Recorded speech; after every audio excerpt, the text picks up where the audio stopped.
అచ్చంపేటలో రాబోయే స్థానిక సంస్థల్లో గులాబీ జెండా ఎగరవేసేందుకు కృషి చేస్తామన్నారు మాజీ ఎమ్మెల్యే మర్రి జనార్దన్ రెడ్డి. నాగర్ కర్నూలు జిల్లా అచ్చంపేట మండలం వంగూరులో శ్రీ శ్రీ శ్రీ మాత గెల్వలాంబ బోనాల సందర్భంగా అమ్మవారిని దర్శించుకున్నారు. అచ్చంపేటలో బీఆర్ఎస్ శ్రేణులతో కలిసి సమన్వయ సమావేశాలు ఏర్పాటు చేసి అందరికీ మనోధైర్యం కల్పిస్తామన్నారు. ఈ కార్యక్రమంలో బీఆర్ఎస్ పార్టీ నాయకులు, కార్యకర్తలు పాల్గొన్నారు. ఇంత గొప్ప చెడ్డ పేరు తెచ్చుకున్నాడు. తొందరలో చెడ్డ పేరు ప్రభుత్వం ఏదంటే రేవంత్ రెడ్డి గారు ప్రభుత్వం.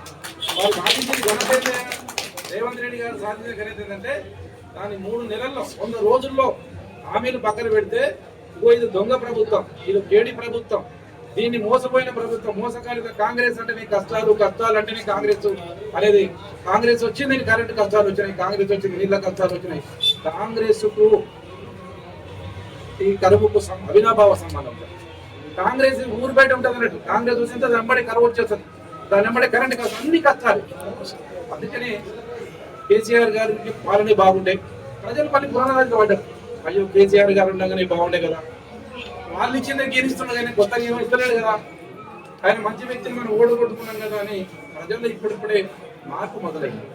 సరే, మార్పుతో మేము సరిపెట్టుకోవడం కాదు, ఎప్పుడైతే ప్రజలకు నువ్వు హామీలు ఇచ్చినవో ఆ హామీలను మీరు నెరవేర్చకపోతే మేము మా ముఖ్యమంత్రి, మాజీ ముఖ్యమంత్రి మీద లాగులు తొండలు ఇస్తాం. అది ఇప్పుడు మేము కాదు, ప్రజలే మీ లాగులు తొండలు ఇస్తారు. మేము విడవాల్సిన అవసరం లేదు. ఇక మీరు తొండలు అడిగకుండా ఊళ్ళో తొండలు వేస్తున్నారు ప్రజలు. మా ముఖ్యమంత్రితో కాదు కదా, మీ ముఖ్యమంత్రి, మంత్రులు, ఎమ్మెల్యేలు అందరు లాగులు తొండలు ఇచ్చి ఊరు బయట కొట్టించే రోజులు వస్తాయి తొందరగా. తెలంగాణ ప్రజలు సౌమ్యులు, మంచివారు. వాళ్ళు కొద్దిగా ఓపిక ఎక్కువ ఉండదు, ఓపిక పరిశీలిస్తారు. ఆ ఓపిక నశించిన తర్వాత వాళ్ళ నాపడం ఉద్యమాల గడ్డ ఈ ప్రాంతం. ఉద్యమం తెలంగాణ రాష్ట్రానికి ఉద్యమం చేసి తెచ్చుకుని శాంతియుతంగా తెచ్చుకున్నటువంటి ఈ ప్రాంతం ప్రజలు కొద్దిగా చూస్తున్న టైం ఇస్తున్నారు. అది ఏదైతే రేవంత్ రెడ్డి గారు మమ్మల్ని అన్నారో అవన్నీ సీదా పళ్ళకుంటే రేవంత్ రెడ్డి గారికి తప్పకుండా